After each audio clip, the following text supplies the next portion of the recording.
What do you call a crook with a cocktail?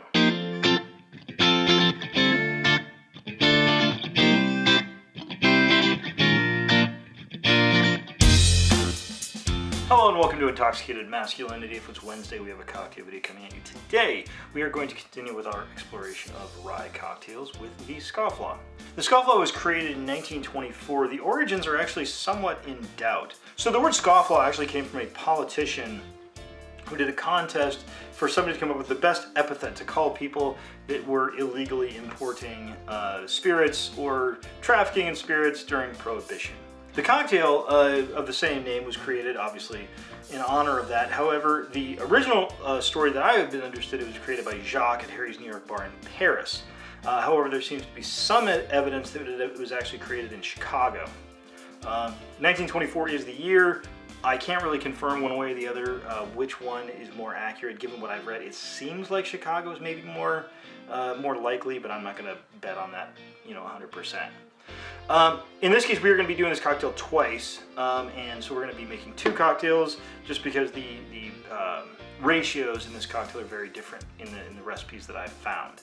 But since we know a little bit of the history, let's get a little more into making it. Alright, so the two versions of this cocktail I'm going to do, one is from Harry Craddock's Savoy Hotel cocktail book, and the other is going to be a more modern take on it.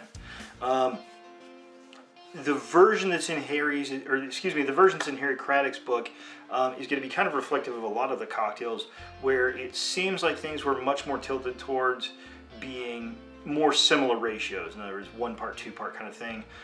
Whereas the more modern version is going to have significantly less of some of the sweeter ingredients. So we're going to start off with one of the sweetest ingredient, and that is grenadine.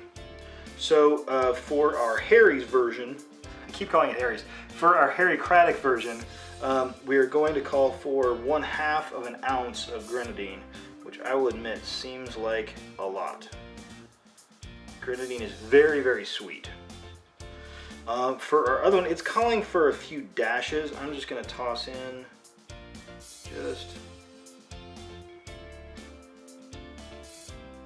just about that much. That seems about right. That's going to give the cocktail just a tiny bit of sweetness and a little bit of color as well. Both versions of the cocktail call for 1 dash of orange bitters, and as usual, I'm probably going to toss in 2, because why not?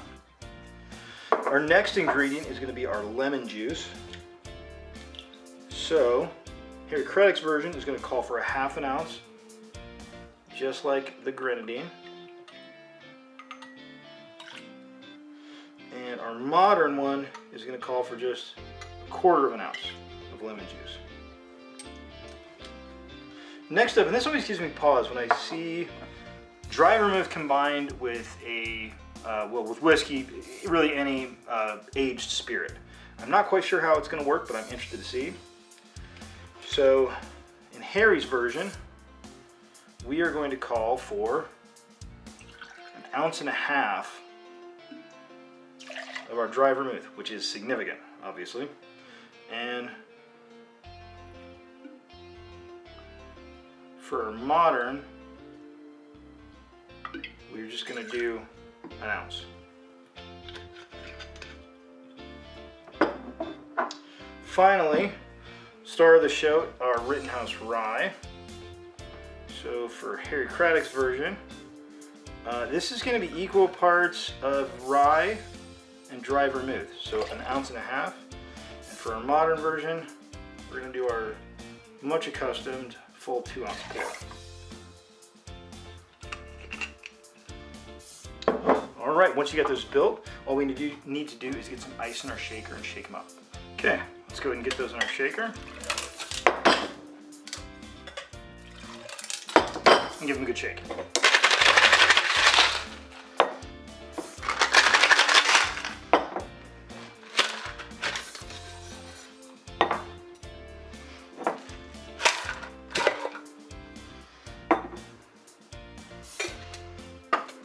Alright, we're going to strain both of these to our chilled coupe glasses.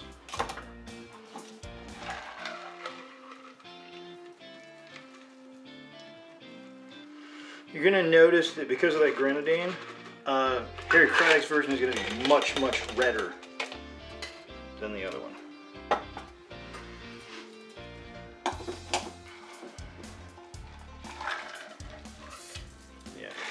This is a much more pale kind of, I would say almost pinkish. All right, and both of these, I'm just going to get a lemon twist.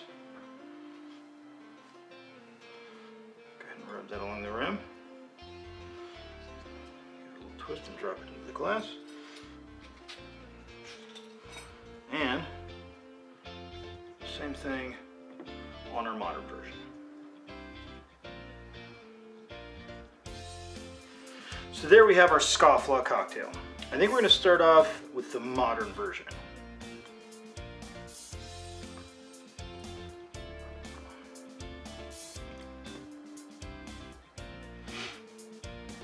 I'm a little nervous because this has only an ounce of dry vermouth, and I feel like I'm tasting dry vermouth a little bit too much.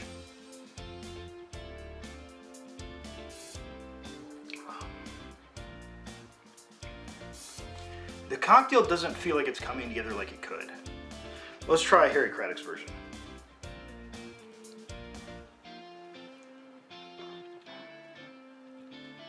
It's better. I can't describe it. I think it's the sweetness. There is more dry vermouth, but the extra grenadine is sort of eating that up a little bit. And this cocktail feels like it sort of blends together a little bit better.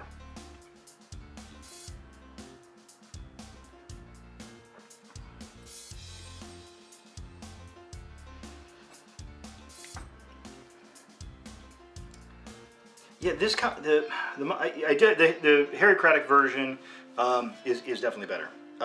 I could argue it's maybe a tiny bit oversweetened, but not vastly so.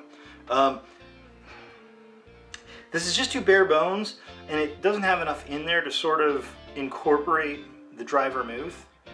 So it just kind of tastes like whiskey and dry vermouth, which is not a combination that I love. Which is, again, it's sort of ironic because there's actually more dry vermouth in this cocktail.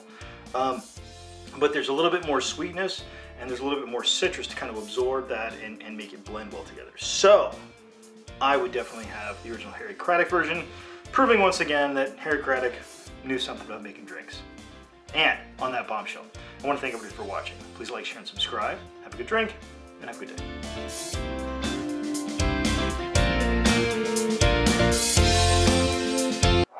The dog's barking.